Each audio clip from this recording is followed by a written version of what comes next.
Influencer Entrepreneurs Podcast with Jenny Melrose, where I strategize with business owners on how to grow and scale their businesses to hit their income goals.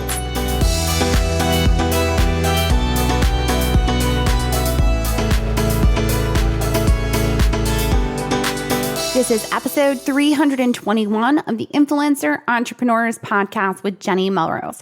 Today, we're going to be talking about solopreneur versus entrepreneur and how to make the switch with Heather Brown. She's going to be giving us all the details on how we can be able to make not only the mindset shift, but the physical shift within our business to that entrepreneur side of understanding that we are a business and we should think of ourselves that way. So I want to make sure that you are aware of the opt-in that she is going to be offering. It is a workbook that is going to kind of walk you through creating your mission and your vision, and you're going to want to make sure that you grab that. You can always send me a DM on Instagram at Jenny_Melrose, and I will send that directly to you. All right, let's dive in.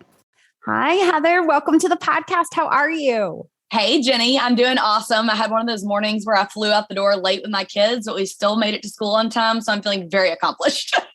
Perfect. That's exactly what we want. So before we really jump into this conversation of solopreneur versus entrepreneur, I'd love if you would introduce yourself and your business before we jump in. Absolutely. My name is Heather Brown. You probably heard my accent. I'm from Birmingham, Alabama. I have been married to my college sweetheart now for 14 years, and we have two little boys that are 7 and 4. And my background is in marketing and journalism. And so I started blogging kind of at the forefront of it about a decade ago now, and have done multiple things throughout my career working with Pinterest and social media for brands and all these things. And the latest thing that is my pride and joy that I love so much is my podcast, which I just released in August. It is called Healthy with Heather Brown. And so each season we try to tackle something in the health space, because on mylifewelllove.com, which is my website, you can find me all over social media on that. I have really started to just deep dive into health and all different facets: mental health, emotional health, relational health, and then obviously physical health. But it's just a true passion of mine. And so I'm so excited to have the podcast journey, which I was telling Jenny, I'm so impressed with how proficient she is. And she was like, well, I've been doing it for 6 years. I was like, that's why you're amazing at it. And now I see. No, yep. That really makes sense when you say the 6 years. Most people look at me like I'm crazy. But it has worked. It has done the purpose.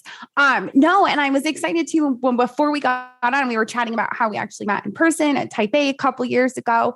So you're a dinosaur like me, which I love interviewing those that are old like I am. That's right. I am. I know when all these little girls have started their TikToks and stuff, and they're like, I've been doing this for 3 months now, and I have 1 million followers. I'm like, oh my stars, I am so old and I still don't have that many followers on any platform. Yes. No, I understand. All right. So let's talk a little bit about this whole idea of solopreneur versus entrepreneur, because I think there's a little bit of a misconception, and I think it comes back to the mindset piece, but we'll touch a little bit more on that. So let's define it. What is a solopreneur in your mind? Okay, yeah, sure. So a solopreneur to me is someone that is rocking their business all by themselves. And I mean, truly, I feel like people think that if you're a podcaster or a blogger or a social media maven, I think it's becoming more common for people to view it as a real career. But I, like Jenny was saying, when she started, how long ago did you start your everything though? 2009. Oh, wow. Okay. Yeah. So exactly. Back then people were like, I'm sorry, you're doing what? And I was like, I know. It doesn't seem quote unquote real to you, but I still have to work just as many hours as you do, just as many hats as you do, if not more, because when you're a solopreneur, you're wearing the hat of you're the accountant, you're in charge of the team, you don't have a team yet when you're a solopreneur, but you're also thinking about I got to be the social media, the content creator, the photographer, the videographer, the SEO specialist, the writer, the copywriter, the editor, and so it's just it's sensory overwhelm all the time. And as a solopreneur, you really are just manning it all by yourself. And Jenny, I don't know if you feel this way too, but it blows my mind how many women that have been doing it as long as you and I have, and they still don't have a team. They're still a solopreneur. And so when I talk with them about my team and what they do, they're like, oh, well, I guess I just didn't really know that I needed a team. I just thought like, well, I guess I'm gonna have to eventually quit because I just can't keep up with this pace. And that just breaks my heart. I'm like, no. There's like help and hope. And you're right. You don't need to be, some of them are like in their 50s and 60s and being like, I can't keep setting up 4 Christmas trees in Q4 and like manually doing that labor and producing the content and editing it and creating reels when I didn't even know how to edit video 2 weeks ago, you know?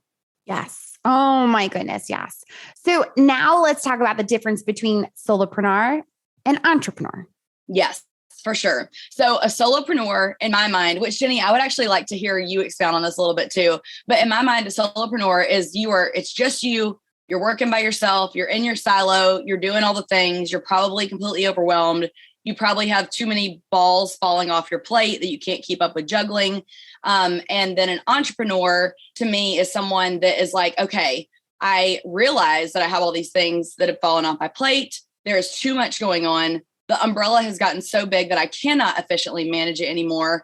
I'm not a great mom. I'm not a great wife. I'm not a great sister. I'm not a great friend. And I'm also not a great business owner because I'm so overwhelmed. And you realize that. And then you like, are like, and I don't want to quit my business. It's a passion. I love it. So now how can I help offload some of that stuff so that I don't feel like I'm struggling as bad? And then you start hiring it to help you manage your dream, but then also not have to give up on all the other things. To me, that's the main difference between an entrepreneur and solopreneur. Jenny, is there anything you would add on to that? Yeah, I think entrepreneur, you think of yourself more as that CEO. You're not always having to have your hands in everything. Because honestly, when you start to grow that team, a lot of the pushback that I'll get from people about growing their team is that they could do it better. They could do it quicker. They're not going to mess it up. But they're also the bottleneck because you obviously have too many plates spinning, can't get all the things done, yet you're still trying to hold on and make sure that every single thing is overseen by you. When in reality, you have to start to let yourself be that visionary, be that CEO, and let others take on the operations and the strategies and tasks that need to get done as part of your SOPs. Amen. So my father-in-law he used to be the president of a bank, and my husband went to school at Stanford. That's how we met, and got his business degree in accounting. But they both helped, I guess, foster my growth so much in the beginning, because you almost have this limited mindset as a solopreneur in the beginning of like, but I don't know how to do that. I don't even know how to hire someone. I don't know how to create a Google form. I don't know, like, do I need an intern? Do I actually need to hire someone? And so because I was a journalism major and I hadn't learned a lot of these basic business principles, they really helped me like pick up by my bootstraps and like move and learn. And one of the things that my father-in-law told me that stuck with me, and still I say it to this day to my team, my job is to be the face of the brand. That's my job. My job is no one else can come on my podcast and be my voice. No one else can show up on Instagram stories or YouTube and have my face. So my job is to go be the face of the brand and to like engage with the community because I want to encourage women. And so while yes, sometimes it's still work is work, right? Like work isn't just always fun all the time. Sometimes I have to get pulled into the numbers or some of the strategy conversations that I don't love being in, but that is part of the job of being the entrepreneur and the CEO and casting the vision. And so Jenny wrote a book this summer, an ebook called Team Building for Solopreneur Mamas. And I'm sure you can link it in your show notes, but if you go to mylifefulloflove.com, you can highlight over products and find it. But I literally built out a checklist of what to do step by step because it's overwhelming. It is so overwhelming to figure out those little bite-sized chunks. And so in this course, my COO, Alyssa, and I sat down and we just did videos about like, what is our goal for today? We know that we can't create a whole new TikTok and get up 10 videos and go viral and all these things. So we always have this phrase of like, we're just trying to kick the football like 1 yard down the field. Like it's just continually moving that pace forward. Yes. So good. And I love that. And we're definitely going to link to that in the show notes for the book for sure. Because it's that overwhelm of not knowing how to get started because you've never seen it done before, possibly. And may not have that background to know how to continue to move forward. So, all right, let's talk about some of the examples that we can give of solopreneurs, right? I think we both started off as solopreneurs, and a lot of us will say anyone that calls it a side hustle, that's right there. That's like ding, ding, ding, you're a solopreneur. That's absolutely what you're trying to do. So exactly. Can you give some examples? Yeah, for sure. So I would say a solopreneur could be a podcaster. It could be a blogger. It could be a content creator of any kind. It could be an artist. You could be a writer. You could be, maybe you do, I know that people in MLMs hate the term MLM, but so I'm going to name some specific ones. Like there's Beauty Counter, there's Young Living. You could be selling Modere. I sell Modere liquid collagen, but I mean, anything that you're doing that is like just you trying to run a business. You could be painting signs. Anything else that comes to your mind, Jenny? Yes. Etsy shops. Yes. Wreath making. Even some people that are coaches that may work one-on-one with people. If you're doing it, a nutritionist, and you're doing it in a silo by yourself, that is a solopreneur. Yeah. I'm like, congratulations. I'm like, round of applause for you, because it is no small feat. And if you're calling it a side hustle, like Jenny said, I almost don't even think you're giving yourself enough credit. Like, really, you are an entrepreneur. So like step into that ownership and leadership because it matters. Yes. Because then the only way to continue to grow that business and not get burnt out is to turn it into so that you are an entrepreneur, and think of it that way as a business and start treating it that way, because no one else is going to treat it that way until you do. That's so true. Oh my gosh. And then it almost takes off the pressure of like proving yourself to people. And I think that so much of that comes from self-confidence. And I mean, that is like what I love preaching about over on My Life Well Loved and Healthy with Heather Brown, is just like, you can't succeed truly until you have that inner confidence, and you can't get the inner confidence unless you're like working on yourself from the inside, the outside, emotional, spiritually, all the things. And so a lot of times when I'm talking with women, they're like, yeah, I mean, I do this little thing where I like make elf on the shelf kits, and it's just fun. Like I do it in my neighborhood, and I'm like, okay, no, you say like, I am a mom of this many kids and I am working on growing this new business that I've just started. And then let's work on your elevator pitch. Like, and they're like, okay, what's an elevator pitch? And I'm like, okay, let's talk about it. Like I just get so fired up because women do always try to like demote themselves and what they do. And while there's like a fine line of humility and confidence, I really, really, really love seeing when women do start to walk in that and own it. And I feel like, Jenny, you do a great job of that from what I see so far on your podcast.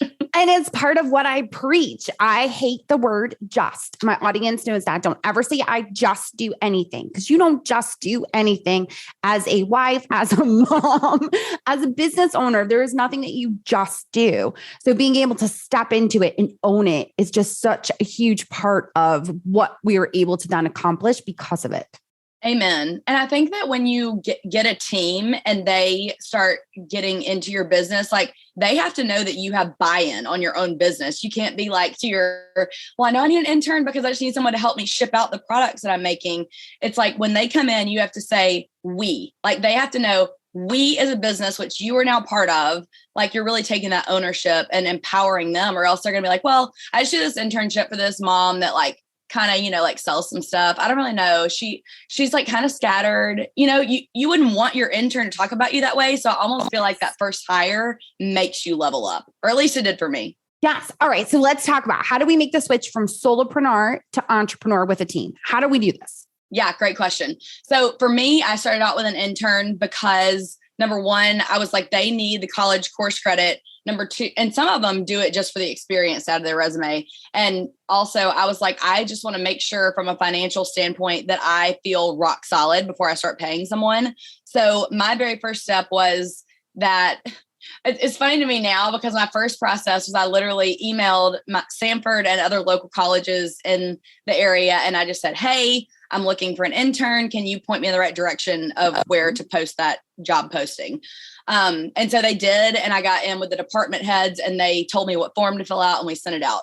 Then as time has grown, obviously now there's social media. And so with social media, I now like post it either on my Instagram story or on my Facebook looking to hire. But one of the cool things about having Alyssa, my COO now, is I am so much of a creative and the right brain. What you're looking to hire though is not who you are and not what your strengths are. So I hired her as an intern knowing like she's good with numbers. She loves spreadsheets, all the things that I hate, she excels at.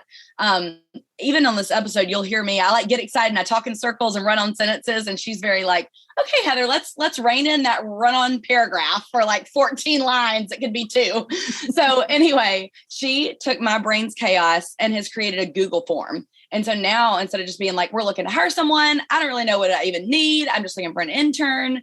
Now it's like, no, we have a job description at the top of it that says we are looking for someone. And I have the form that I can give you, Jenny, where they can put in their email and I'll send you our whole thing for how to get started with hiring an intern and our form. But we have a Google form and it describes what we're looking for and then asks all these questions where they can submit their resume to us. But really we've honed in now on what do we need? We need to see your social media profiles because we work in social media. We need to know like what, programming are you proficient in? And so the first step is just getting someone hired and figuring out the easiest way to do that. And like we always say with kicking the football down the field, I don't feel like you have to go hire someone today. The first step for you might be like Googling, where can I find an intern in Birmingham, Alabama, or wherever it is that you live? And then the next day, how do you kick it a little bit further? Okay, I found these 5 universities. Now I'm going to go to those websites and search for a journalism or a marketing or a PR department. So really just take it in those bite-sized chunks in an achievable manner that you can do. Yes. So good. It's so true. And it's just really trying to also, I think, figure out a piece of that, like you said, was that you understood as you went through the process more of what you needed. The other piece is understanding what you're good at. What don't you need to offload? Amen. You said you're the creative. I'm the same way. I also do not like the numbers, do not like the organization. I have gotten better over having my OBM and telling me what needs to be in these and how we can set this up. And I have gotten really good at making sure that things are more streamlined now because of that. But you're right. You have to know what your strengths are. So what are your zone of geniuses? Where are you proficient? Where are you not? So that you can start to hand off some of those things and also understand how it's connected to your bottom line. Because one of the mistakes I see a lot of people making when they go to hire is they're like, oh, I hate social media. Here, go do all the things. I'm hiring someone for social media, but they're not measuring it. They're not looking to see how many page views are coming in from it, where are the engagements. It's not tied to any sort of measurement as far as whether it's following, engagement, or even money. Yeah. Is that actually driving revenue? Like when you're a business, it has to be tied somehow to revenue. And I think that that's a huge mistake that a lot of people make when they start to hire is they're just like, here's all the things I hate doing. I don't even do them in my business as it is. You go do them. Go figure it out. Yeah. And I think that you're exactly right, Jenny. And I think that you have to, so maybe even like your first step you would want to take from this episode, and I talk about all this in the whole course, but you have to write down what you're good at and what you're not good at. But then also you have to figure out, even if you hire someone and you're not good at it, still, how are you going to train them on it? You have to know at least a little bit enough to get them started. And I will encourage you that when I hired my first big intern that I turned into and I do try to do that. I try to start with interns, let them work their way up and they get a low pay or an entry level free intern. The first girl that I hired that really became the one that has now grown up to my COO, we had a 40% increase in revenue in the first year of having a functional team. So that right there was okay, this is worth it. This clearly is meant to keep producing and turning over. And the second step is that you have to prepare yourself to lead a team, which is kind of what I alluded to earlier, having that confidence. You have to be able to communicate well, create systems, and delegate well. And the very first thing I have all my hires do is sign an NDA. And the next step is we've got to get you in our system so that we can train you. We've got to have Asana for task management. We've got to have Slack to be communicating because when you have a team, like I said, it forces you to level up your business. You can't just be texting them all the time or everything gets lost, right? It's not categorized. Do you have any systems that you love with your team that you implement? You said it before. I am a Google girl. Like I love all things Google. We do everything in Drive. I don't really use Trello. It wasn't something that kind of works for me visually. So Google Drive works great to be able to put all of our documents, sheets, everything is kind of like nested into each one of where it goes. And we're just able to continue our systems that way. So yeah, basic, but it works. Exactly. And that's exactly right. Like you have to find what works for you. And so I think that one thing that I feel really like blessed to have is an amazing team of women behind me that like, now that we have worked through these things over the years, like you can keep refining. Like you tried Trello and it didn't work. Okay. Well, now you found what does work for you. So don't feel discouraged if you're like, well, I hired this intern and it's just not working. Like try to always give it, I would say 2 weeks. And my biggest piece of advice though, too, is to hire fast and fire fast. So like if you get them in there and you're like, okay, we've tried this for 2 weeks, she's still not even showing up on time, then fire fast before you get attached. And there's that emotional connection involved there too. I just think that that's like one thing that I wish that I would have learned in the beginning of my journey that now, 10 years later, I'm like, okay, yeah, got to get them out of here fast if it's just not going to work, Right. No, that makes total sense. So tell us a little bit about the freebie that you have for our listeners. Yeah, for sure. So one of the key stepping stones in my team building course for Solopreneur Mamas is deciding what your mission is. And so I created this whole worksheet that helps them get a mission and vision statement so that you can be confident in who you are, what your business is, and it helps you know what that 5-minute elevator pitch is. So I'll send the link to you to put in the show notes. I'm like, I should have created you a short link. I'm so sorry that I didn't. But without a mission statement, like you can't really figure out even the next steps for you or your business, let alone be able to like bring other people in and then help them know how to serve your audience. So at the end of the day, with My Life Well Loved and Healthy with Heather Brown, and I know Jenny for you too, it's like, I don't want to show up every day if I'm not serving my audience well. Well, I can't serve them well if I don't know how I'm serving them and what they want. So that mission statement helps ground all of us in the business so that there's that buy-in. And once you have that buy-in, it's unbelievable what, like you were saying, monetarily happens. It's crazy what happens with your following. It's crazy what happens with just like that team moving forward in a solid function. So I really just hope that people can take this, figure out their goals, figure out their mission statement, and then help it really propel you further into your business. So having a team behind you that like fully believes in what you're doing will explode your growth. It's insane. Yes, no, absolutely. And we're going to link to that in the show notes. Where else are the best places to connect with you, Heather? Yeah, for sure. Definitely Instagram. I'm over there all the time, all day, every day on My Life Well Loved. And then I'm also on TikTok, YouTube, Pinterest, you name it, you can find me. And then I'm also on the Healthy with Heather Brown podcast. If you go to any of your podcasts, Spotify, Apple, wherever you get them, you can find me at Healthy with Heather Brown on Instagram, as well as on those podcast platforms. And I would highly recommend, if you're done with this episode and you're like, okay, what does it look like though to balance the business of being like a mom though too, because I know we kind of touched on that. I would go to episode 2 with Nikki Intiman. We talked a lot about what it looks like and how you know what your glass balls are and your plastic balls are and how those shift during seasons. And I mean, just a huge props to any of you that are listening to this, because you've already decided that you are a solopreneur or an entrepreneur. You're not just doing this just as a side hustle, like Jenny said. And I just think it's so, so neat to be here and to get to talk with you, Jenny. So thank you so much for everything that you produce for these women that are wanting to chase their dreams. No, of course. Thank you so much for coming on. I appreciate you, Heather, so much. Of course. Well, have a great day. Thanks again. You too.